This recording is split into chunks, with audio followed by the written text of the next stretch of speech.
We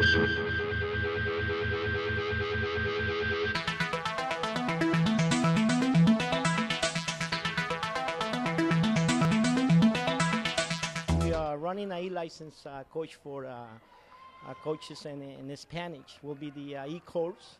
It's going to be held in May 21 to the 23rd in Mount Vernon, Skyjet College. It's very interesting because there's a lot of coaches, and Spanish coaches especially, around the area. They're very interested into the course and then looking forward for all those that really want to join us to come on and sign in. And your coaching sessions are in Spanish. Why do you feel it's especially important to communicate with the Hispanic coaches in the native language?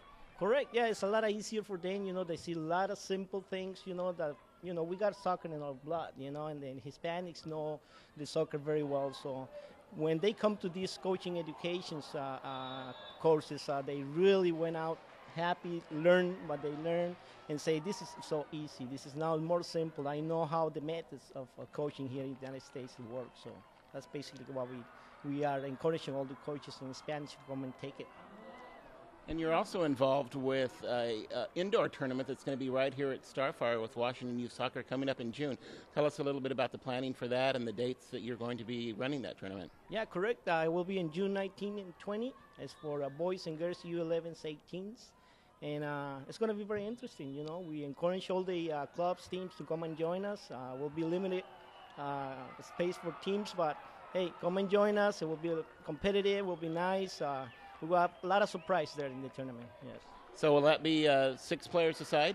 Correct. That's the indoor tournament. Mm-hmm. Yeah, correct. 6 aside. And when's the deadline for applications for being in that tournament? Okay, we'll be on the June 1st, so need to hurry up and get in there and register because June 1st we almost over there already. And they can go to the Washington Youth Soccer website to find the information about applying? Correct. Yeah, you go to tournaments and there you click on the indoor tournament and then there's all the information right there. You can log in there and then register right away. So that's in June. It sounds like a lot of fun. Speaking of indoor soccer, there's a variation of it that's very popular in South America called futsal, which probably some of our readers or listeners have seen before. And you're also involved in futsal. So tell us a little bit about how you're trying to get that going in our area. Correct. Yeah.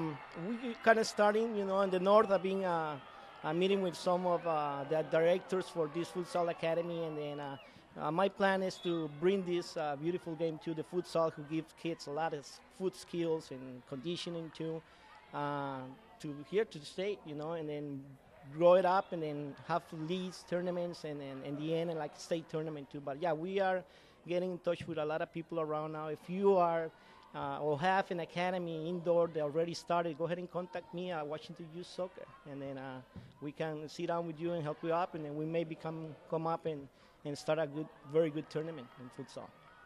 If you were going to describe futsal to a person who'd never heard of it before but they like soccer, how would you describe the ways that futsal is a little bit different and also the same as soccer? Yeah, it's a smaller field, okay, and then we have boundaries here. In the indoor, you use the wall, but in futsal you don't. It's out of bounds, So it's very similar. It's small goals too. 6 players, and that's what the one. 5 players is the ones that they played, and then very quick. It's a lot of small-sided games right there. There's a lot of touches, giving goals, and then very quick. And then your skills again gonna be developed a lot because there's a lot of touches to the ball. As the diversity director or officer for Washington Youth Soccer, what are some of the things that you do or that you're concentrating on maybe for the rest of the year, projects, outside of the ones we talked about, but maybe specifically about diversity and Washington Youth Soccer? Yeah, well, mainly we are also working in a D license in Spanish. After the E, we take the D license. Actually, it's coming up in July for the ones who took the E license last year.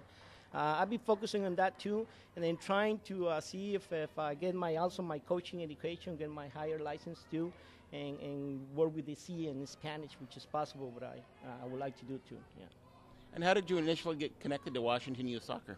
Well, I've been coaching here in the state for almost 20 years in different clubs here, and luckily I start encouraging this friend of mine that works in Seattle Youth Soccer, and I asked him, man, why we don't start to coach or have e-licensed coaches for these Hispanic coaches. So he was very interested, bringing it up to the last coaching director, and he agreed with it, and then that's how we started. So. Well, Bill, it's nice to meet you, and thanks a lot for the information you've given us today. Thank you very much. Thanks.